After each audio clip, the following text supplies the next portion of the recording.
Hello বন্ধুরা, welcome back to my channel. আমার চ্যানেলে আপনাদের সবাইকে স্বাগত। আশা করি আপনারা সবাই ভালো আছেন। আজকে আমরা স্পেশাল রেসিপি রান্না করব। আজকের রেসিপির নাম হলো বিরিয়ানি, চিকেন বিরিয়ানি।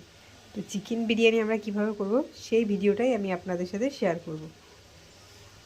এই যে কিলো চালের বিরিয়ানি করব। এই ভেরেস্তার জন্য পেঁয়াজগুলো ছোট কুচি কুচি করে কেটে রেখেছি। আর আজকে আমরা সব কিছু করবো হাঁড়িতে তেল দিয়ে পেঁয়াজগুলো দিয়েছি ভেরেস্তা ভাজার জন্য। পেস্ট করে রেখেছি আদা রসুন। ভেরেস্তাগুলো সব ভাজা হয়ে গেছে, তেল দেওয়া হয়ে তেলটা গরম হয়ে গেছে। এবার আদা রসুন লঙ্কার পেস্টটা দিয়ে দেবো। পেস্টের যে জলটা দিয়ে দিই। আজ আমরা পুরোটাই সব কিছু হাঁড়িতেই করবো। আদা রসুনের জলটার মধ্যে একটু লবণ দিলাম, কাশ্মীর লঙ্কার গুঁড়ো দিয়েছি, একটু কালারটা আনার জন্য কাশ্মীর লঙ্কার গুঁড়ো দেবো। আলুগুলো দিয়ে দিলাম। আলুগুলো দিয়ে দিয়েছি, সিদ্ধ হবে।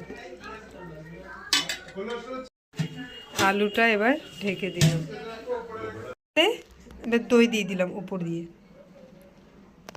লঙ্কার গুঁড়ো দিলাম, সামান্য একটু লবণ দিলাম উপর দিয়ে। এবার একটু হাতে ভালো করে মাখিয়ে নেব। রস দিলাম একটু। আলুগুলো সিদ্ধ হয়ে গেছে, এবার তুলে নিলাম। আলুগুলো সব তুলে রেখে দিলাম। মাংসগুলো দিয়ে দিলাম, মাংসগুলো সেদ্ধ করতে দিলাম। রস দিলাম মাংসগুলো এবার হয়ে গেছে। মাংসগুলো সব নামিয়ে চালটা ভিজিয়ে রেখেছি, গরম বসিয়েছি, ভাতটা বসাবো আর কি। ভাতের চালটা জলটা ফুটবে, তারপরে চালটা দেব। একটু জিরে, এলাচ, দারচিনি, শাহি গরম মশলা, শাহামরিচ একটু এর উপরে দিয়ে দিলাম। এবার আমরা তৈরি করছি। একটু গুঁড়ো দুধ দিয়ে দিলাম, চিনি দিলাম সামান্য। এটা হয়ে গেছে। এবার 1 চামচ বিরিয়ানি মশলা দিলাম, এগুলো দিয়ে দিলাম হাঁড়ির মধ্যে।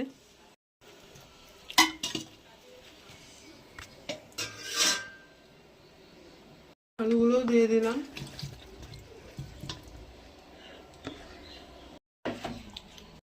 রেডি হয়ে গেছে, এবার উপর দিয়ে দেবো।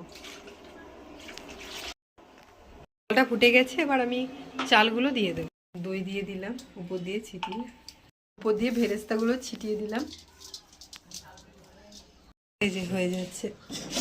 ভাতটা দিয়ে দিয়েছি, চালটা দিয়ে দিয়েছি, সরি মিস্টেক হয়ে গেছে কথাটা।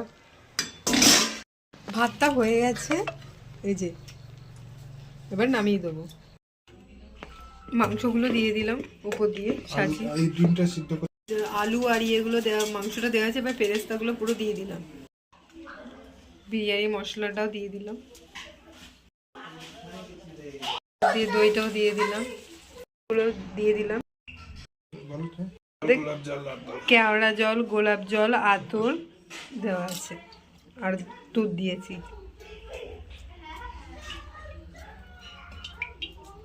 ভাতের উপর দিয়ে পেরেস্তাগুলো দিয়ে দিই।